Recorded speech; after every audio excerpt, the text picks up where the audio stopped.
The stars outside the large window of Earth's main orbital station glowed like cold fire. Daniel stood silently, staring at the endless black sky. His reflection looked back at him, a young man with calm eyes but a storm inside his mind. He had been chosen as the representative of Earth for something no human had faced before. The Galactic Council had sent an invitation. Humanity was no longer only a planet among billions of stars. They had been noticed. Behind him, Admiral Rosa walked with heavy steps, her uniform crisp and sharp. She had served in Earth's defense fleet for 3 decades, fighting pirates and guarding colonies on Mars and the moons of Jupiter. To her, this journey was not a moment of honor but a test of strength. She distrusted the idea of powerful alien rulers deciding humanity's future. "Are you ready, Daniel?" Rosa asked. Her voice carried both weight and care. Daniel turned and gave a small nod. "As ready as anyone can be, Admiral. We step into a room where no human voice has ever spoken. That is a strange kind of weight to carry." Scientist Malik entered the chamber soon after, carrying a tablet glowing with star charts and council records. He was older than both Daniel and Rosa, his hair showing streaks of gray. He believed in knowledge more than weapons, yet he too carried doubts.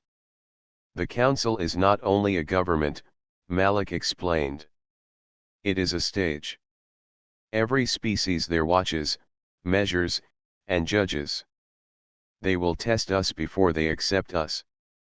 Rosa folded her arms. "And what if acceptance is only a chain hidden in fine words?" No one answered her question. The silence itself carried the truth that each of them feared.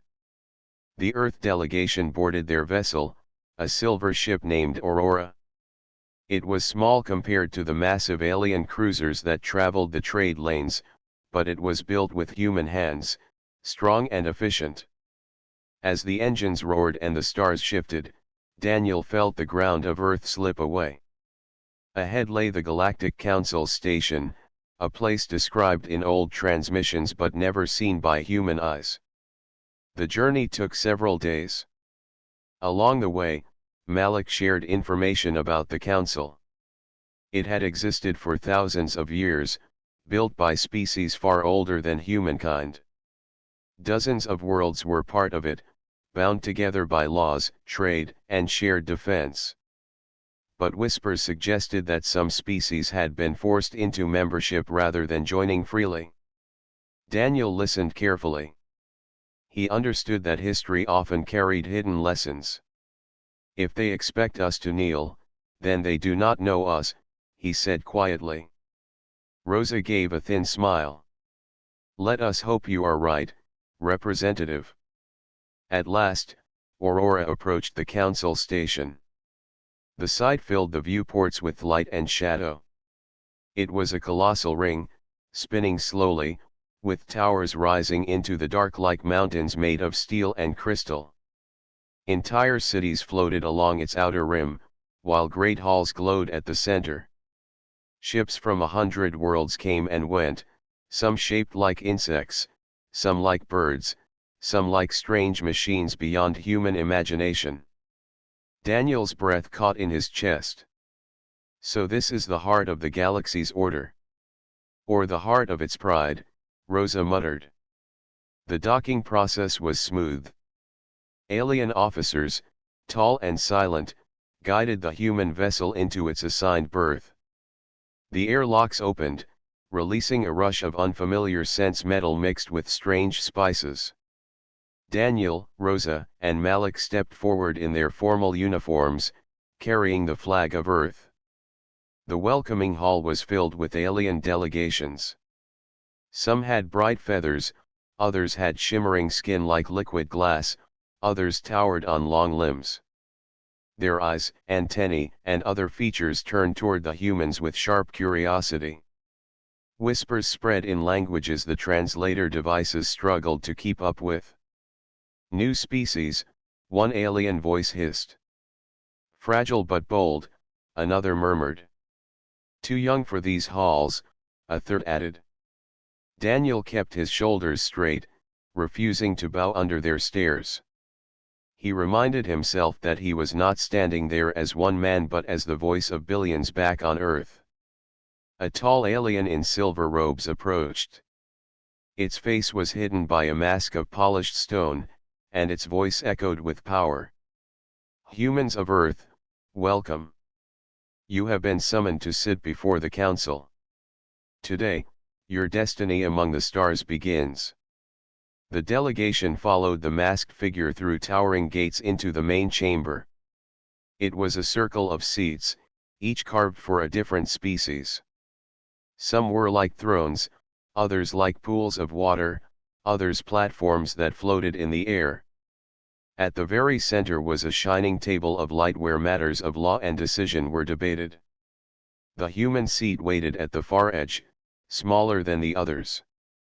It had been placed low, almost as if to remind them of their position. Rosa noticed at once and narrowed her eyes, but she said nothing. Daniel sat down slowly.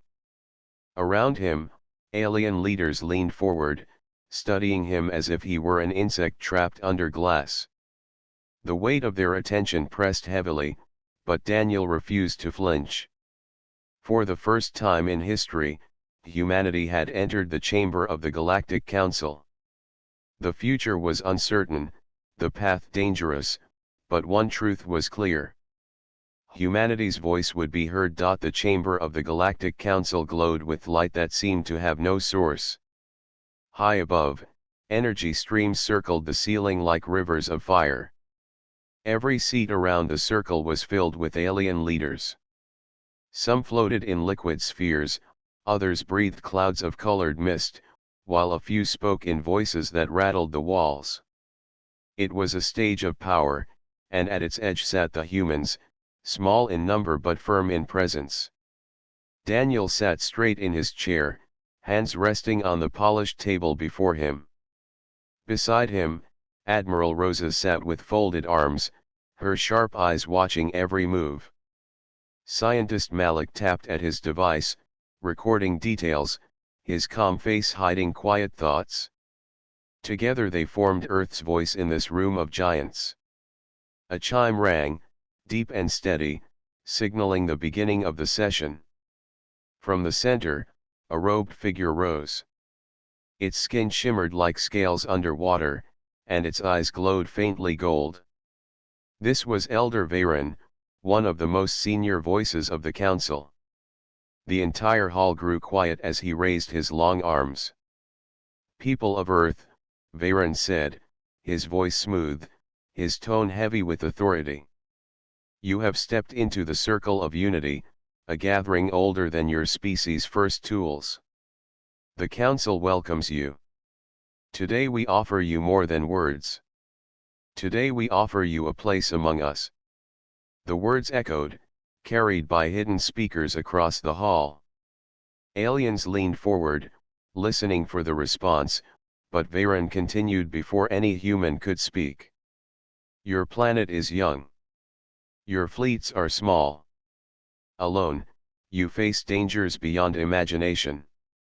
But under the council, you will be safe. Our trade will enrich you, our laws will guide you, and our guardians will shield you. You will not stand alone in the dark. Daniel glanced at Rosa. Her jaw was tight. Malik lowered his eyes, already guessing what was coming. Veyron spread his hands. But unity requires sacrifice. To join, you must accept the terms that bind all members. Your fleets will be placed under council command. Your explorers must seek permission before crossing borders. Your leaders must obey the laws of this chamber. In return, you gain peace, stability, and knowledge beyond measure. The words hung in the air like a net. Daniel could almost feel the trap closing. Another delegate, smaller and insect-like, rose to speak. Its voice clicked like metal. Humans must understand. Freedom outside the council is chaos. To reject this offer is to walk a dangerous road. Accept, and you will prosper. Murmurs spread through the chamber. A feathered species called out in agreement, their tones sharp but musical.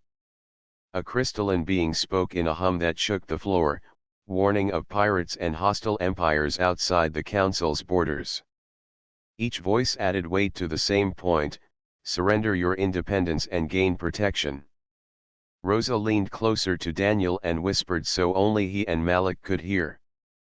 They dress it as kindness, but it is control. Hand them our fleets, and we are no longer a people. We become tools. Malik adjusted his device, his brow furrowed. Notice how they speak of safety but never equality. The council does not see us as partners. They see us as wards. Daniel nodded slightly, though his expression stayed calm for the watching eyes. He felt the pressure of a billion stares, the weight of history pressing down. Humanity had climbed mountains, crossed oceans, fought wars, and reached the stars. And now, at the height of that journey, they were told to bend their knee. The council seemed certain of their answer. Aliens whispered of how young humans must be eager for technology. They believed Earth would rush to embrace such an offer, blind to the cost. Already, some species began to prepare welcomes, thinking the decision was made. Elder Varen raised his voice again. Do not mistake our generosity. Many worlds before you have accepted and thrived. None who joined have fallen. This is your chance to step into a future brighter than your planet's sun. Take the hand we offer, and you will walk with us. Daniel's hands clenched under the table, hidden from view. He thought of Earth's oceans, of deserts and mountains, of children playing under open skies. He thought of freedom, of choice, of voices that could not be silenced. The offer before him glittered like treasure, but its shine was false. Malik quietly leaned in. If we accept, we give up the right to chart our path. If we reject, we may face storms. But storms are not chains. Rosa gave a sharp nod, her eyes never leaving the council floor. We did not fight our way through centuries just to kneel at the first demand. The council awaited the human reply. Dozens of alien eyes, lenses, and sensors turned toward Daniel. The silence grew heavy, expectant. Daniel drew a steady breath but did not yet speak. He knew words spoken now would shape Earth's future for generations. Every second stretched like an eternity. Finally, he gave a small bow of respect to the council. We hear your offer, Daniel said, his voice calm but firm. We will consider it carefully. The weight of our answer is not light, and we will not give it in haste. The council accepted this delay with polite nods, though disappointment flickered in many faces. The humans were escorted from the chamber to a private suite where they could rest and debate. As the doors closed behind them, Rosa spoke first. We cannot accept. Not like this. Malik placed his device on the table, data still glowing on its screen. Then we must prepare for the storm our refusal will bring. Daniel looked at both of them, his heart steady.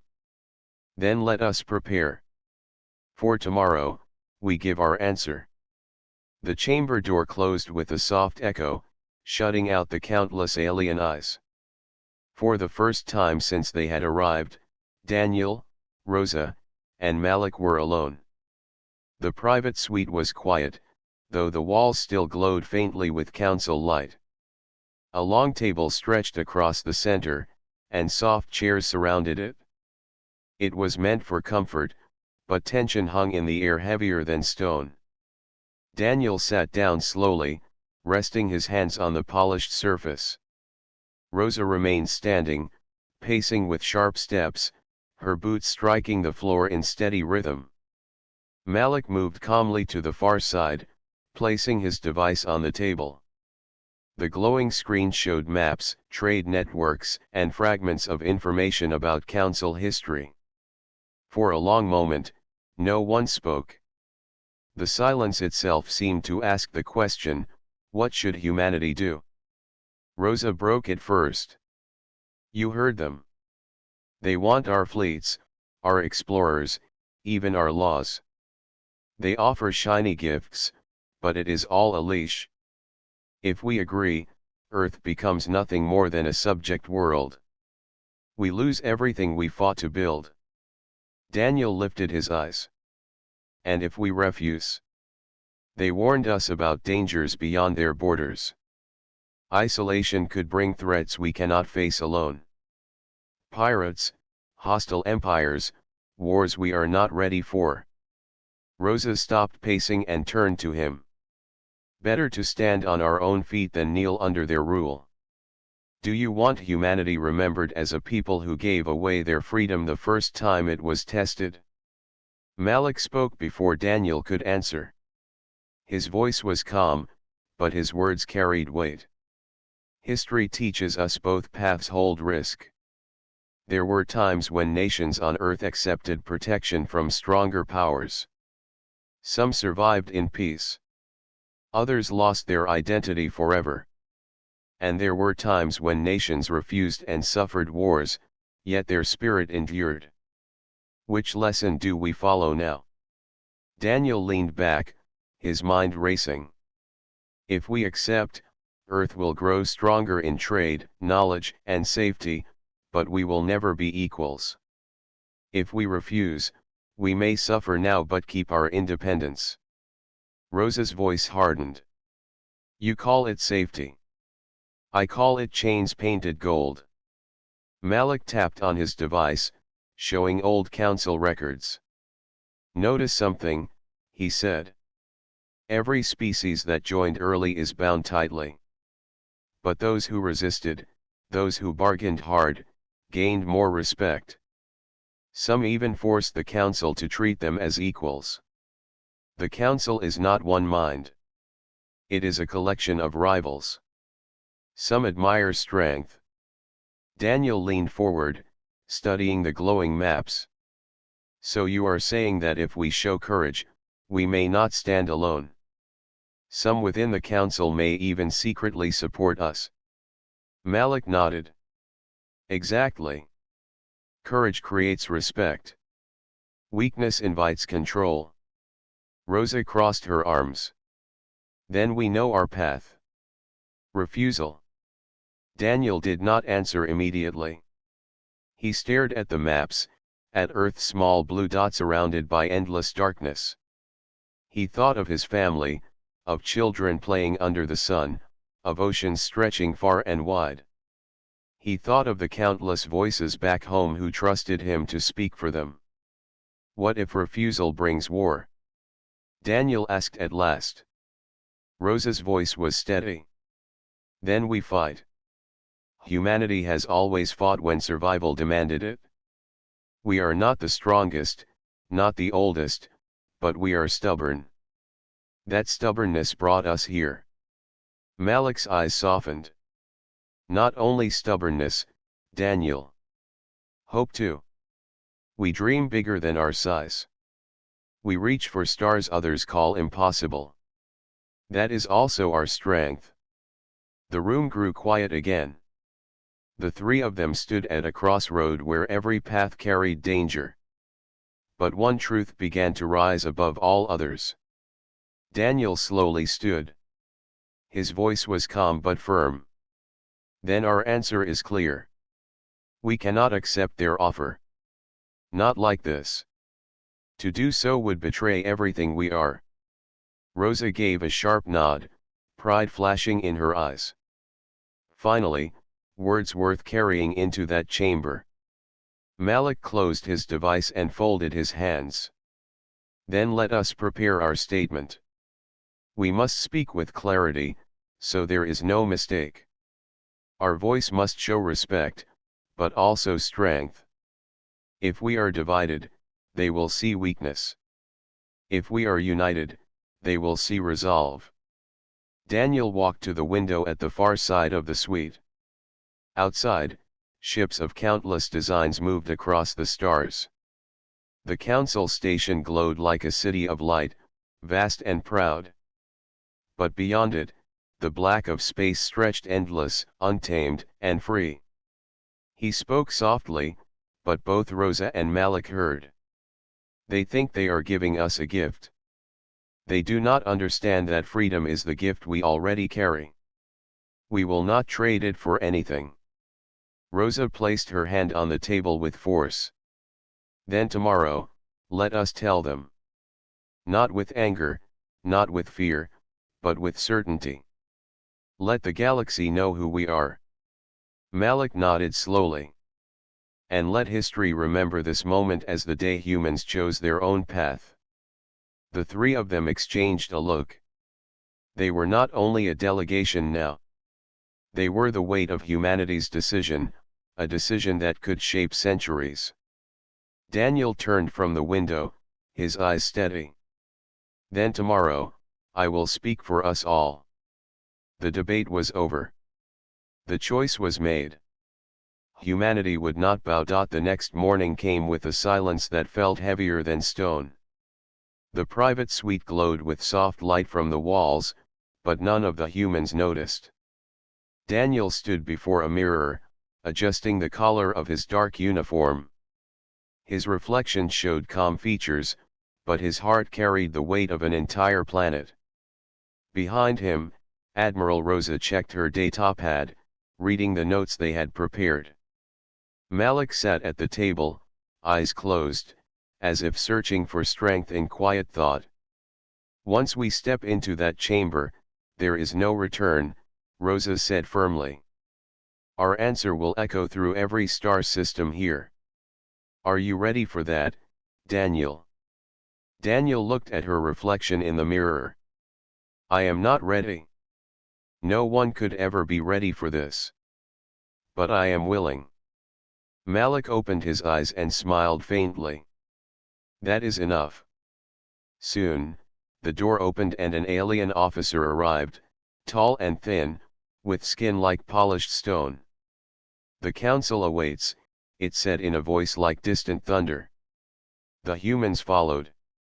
Their steps echoed down the long corridors that curved through the station. Alien banners glowed above the walls, symbols of ancient empires and species that had ruled for ages. Every passing group of delegates paused to look at the humans, whispers trailing behind them. Finally, the great chamber doors opened. Once again, Daniel, Rosa, and Malik entered the circle of the council. The hall was full.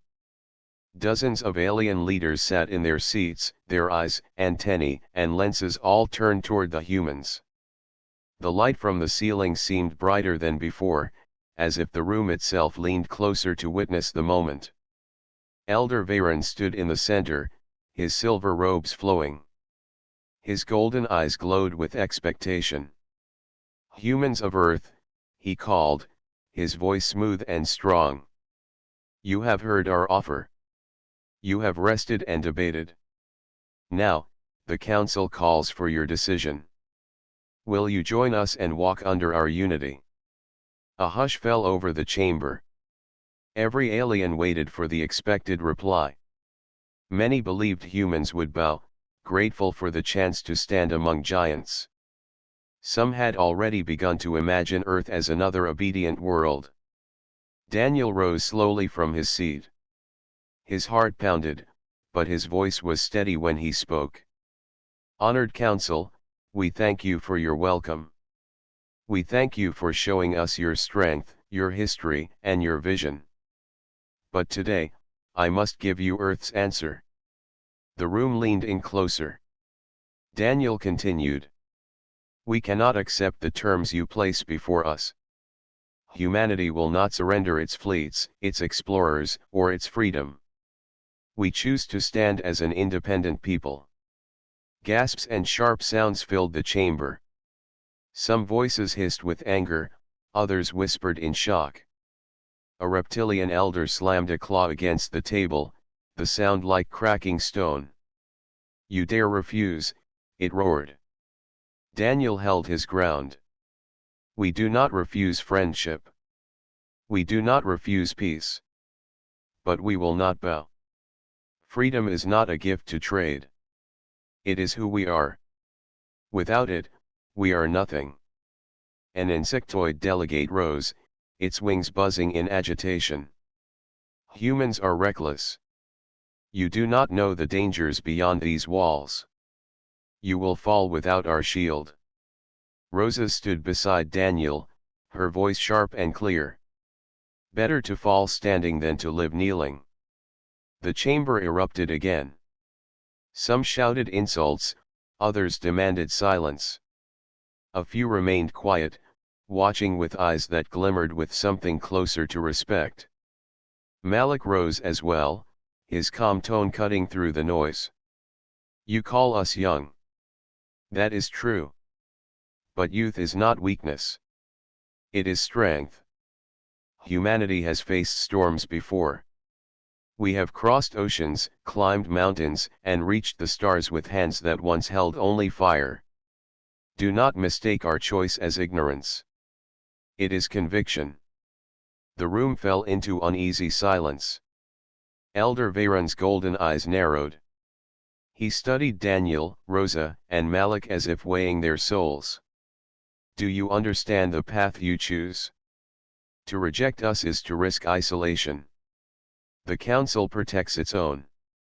Without us, you face the galaxy alone. Daniel's reply was calm but firm. Then we will face it. Together, as one people. Earth will walk its own road. For a long moment, the hall was still. Then voices rose again, louder than before. Some called for punishment, others demanded negotiations continue. A few alien leaders remained silent, their faces unreadable. The council had expected gratitude, but they had been given defiance.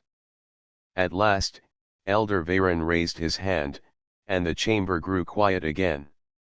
His voice was measured, but an edge of steel lay beneath. Very well. Earth has spoken. Your decision will be remembered. Let the record show that humanity has rejected the Council's hand.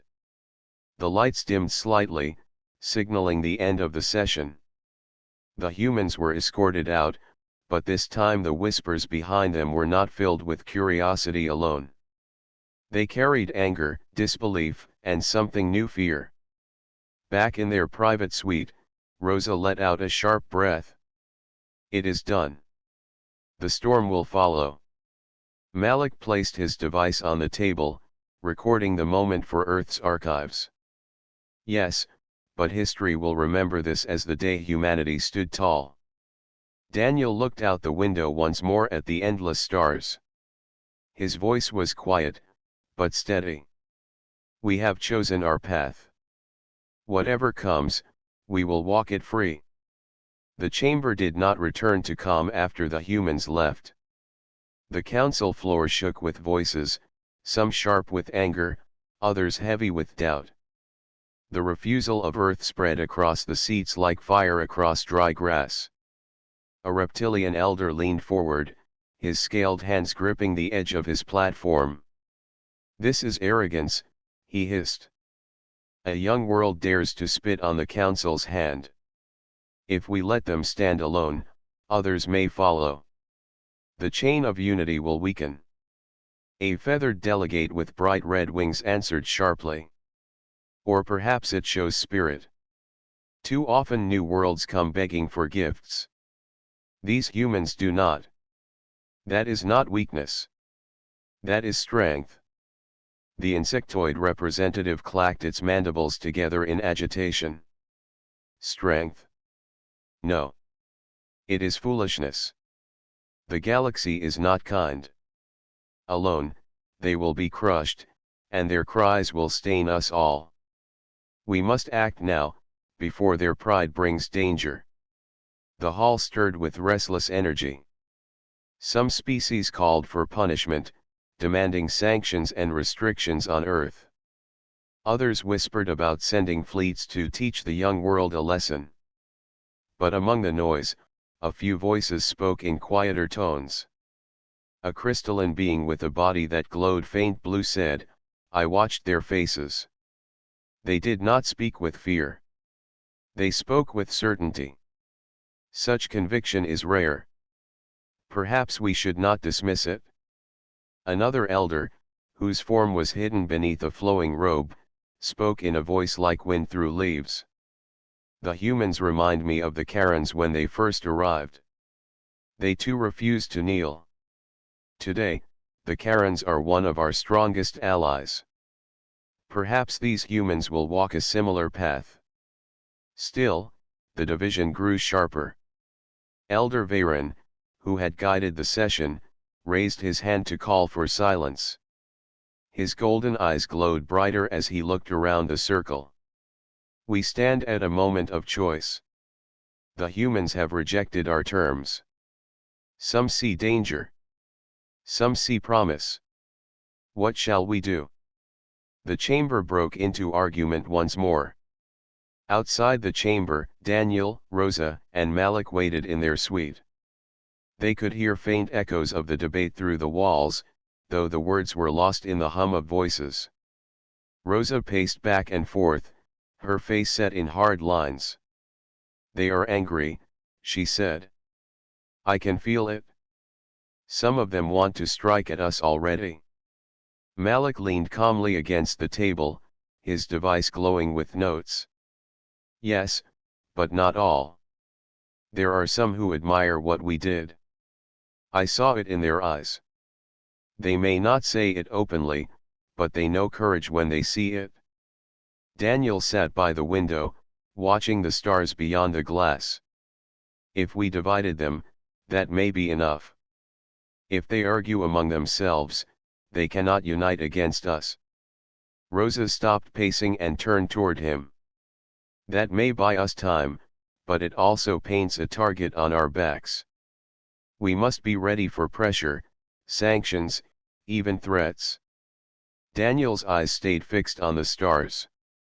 "Then we will be ready. Earth has faced storms before." Back in the chamber, the argument grew louder. The reptilian elder slammed his claw on the platform. "I say we isolate Earth. Close our trade lanes. Let them see how long their pride keeps them warm when hunger arrives." The insectoid clicked in agreement. "Yes. Break them before they spread their defiance." But the feathered delegate rose again, her wings spreading wide. "And I say no. Punishment will only prove their point.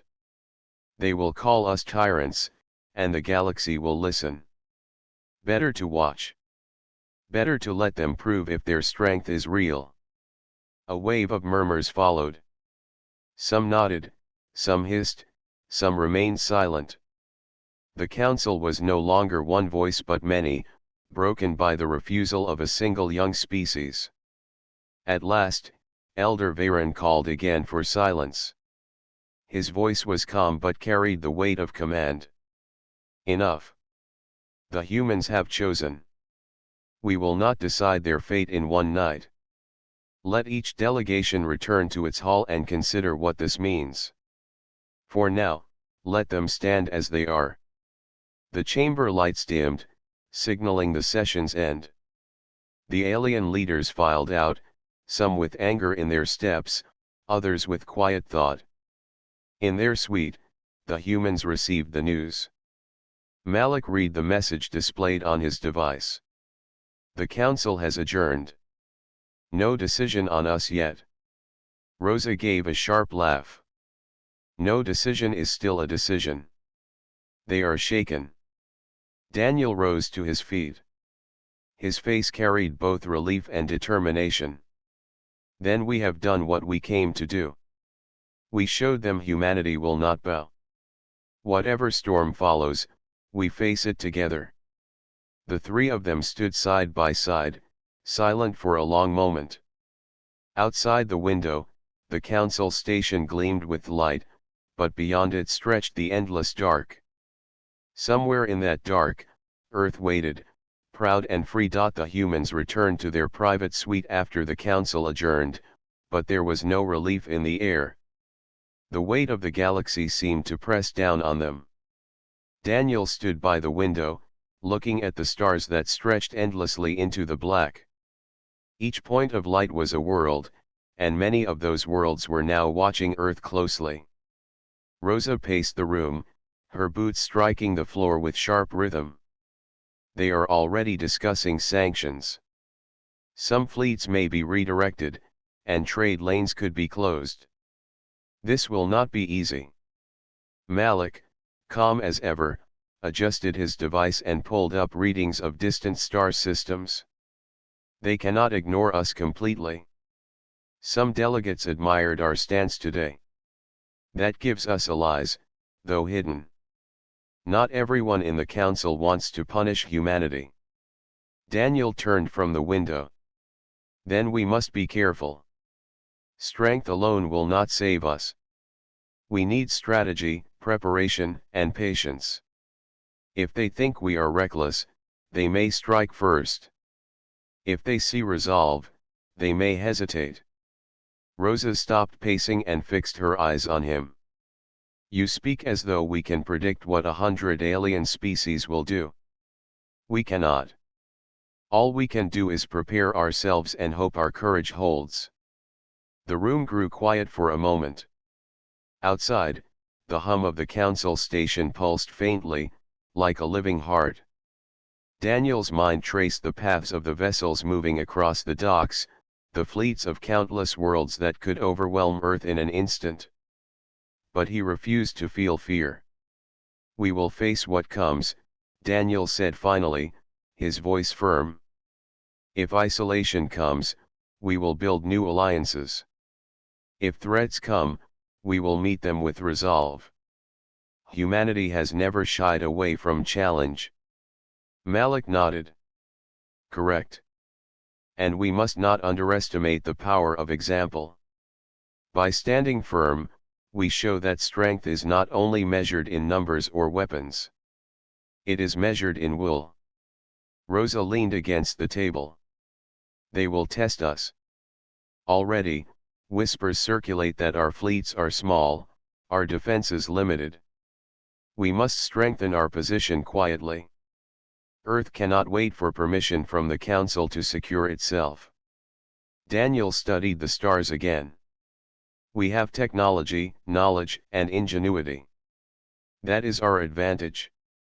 No fleet, no empire, no council can match the unpredictability of a determined people. For hours, the three of them planned quietly. They discussed communication with Earth, strategies to protect human colonies, and ways to monitor council movements. Each plan was careful, measured, and grounded in logic. But the tension remained, a constant hum in their minds. Finally, Rosa spoke, her voice low but certain. Do you realize what we have done? We have shaken the council. They never expected a young species to speak this way. Many fear us now. Fear is a weapon we can use, if we wield it wisely. Daniel nodded slowly. Yes. But we must be careful.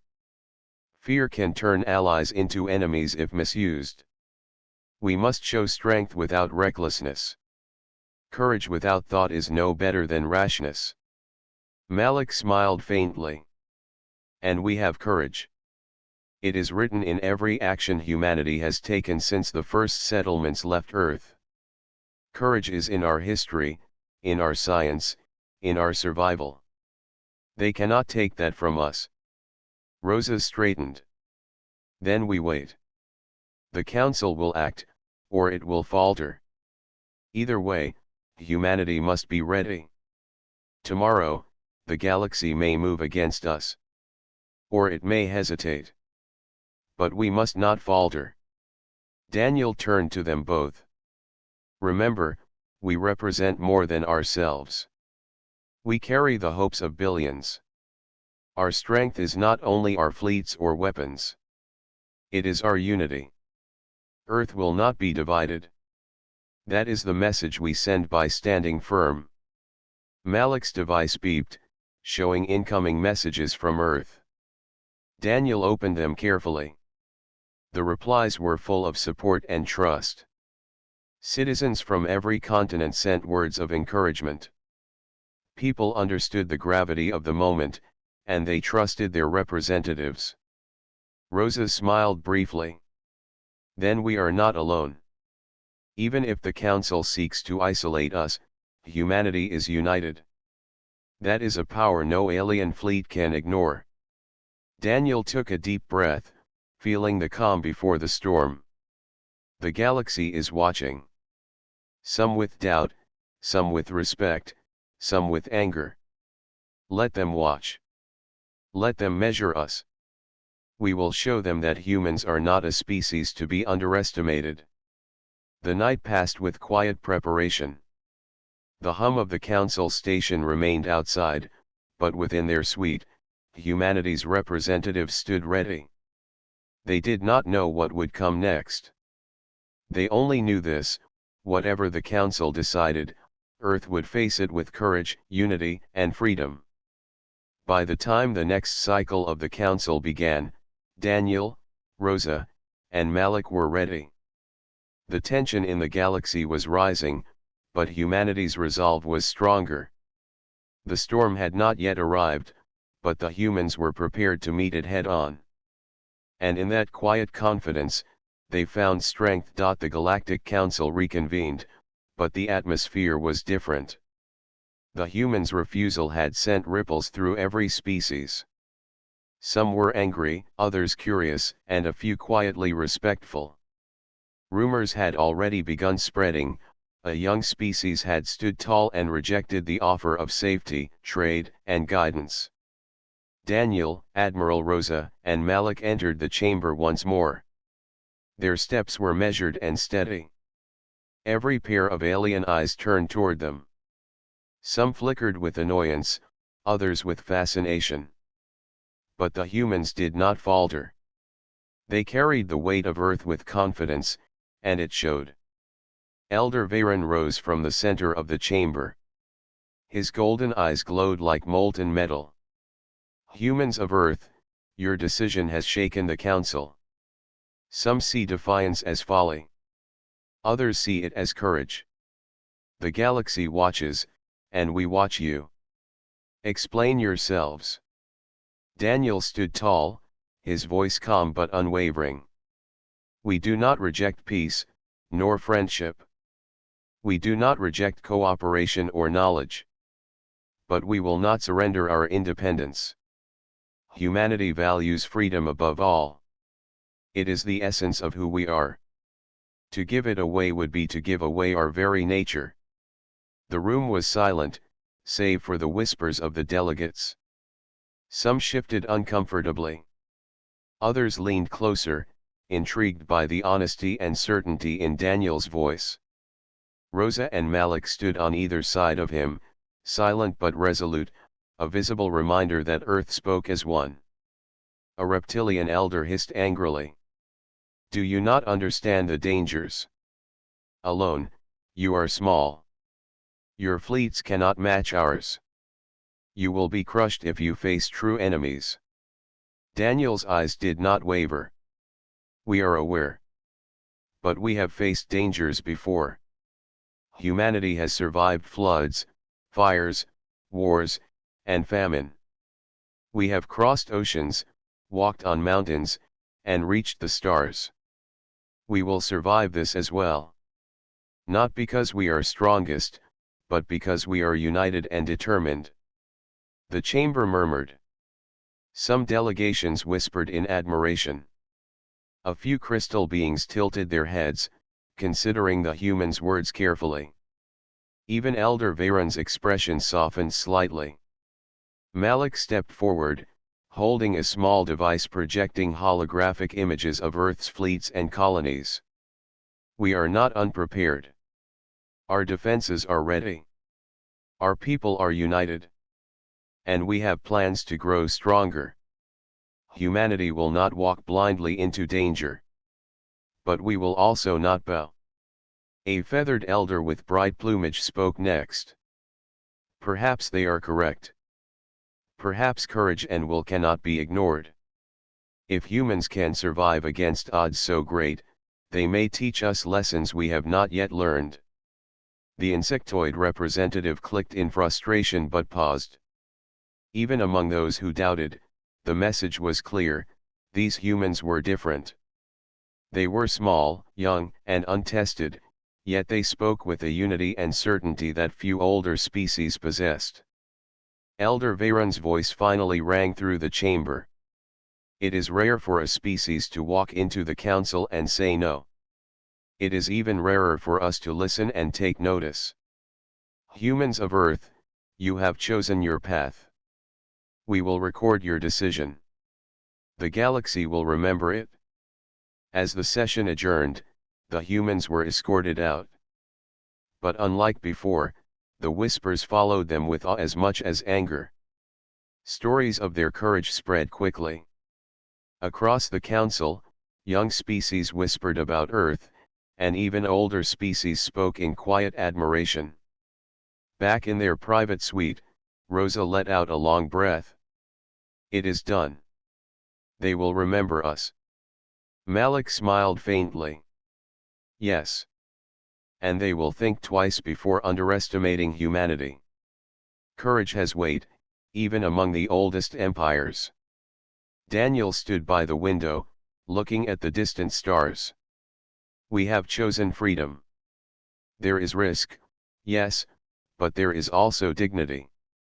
The galaxy may challenge us, may test us, but no one can take our spirit. Rosa rested a hand on his shoulder. And that is the greatest power we have.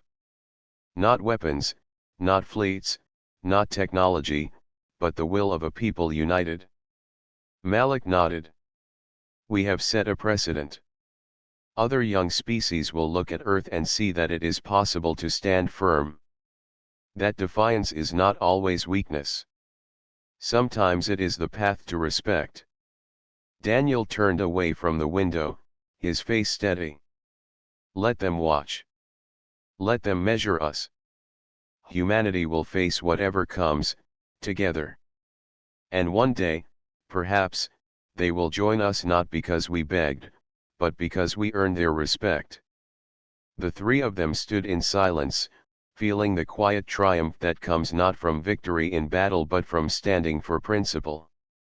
Outside, the council station gleamed with light, but beyond it stretched the endless darkness of space, full of possibilities and challenges. Humanity had walked into the council and refused the hand offered.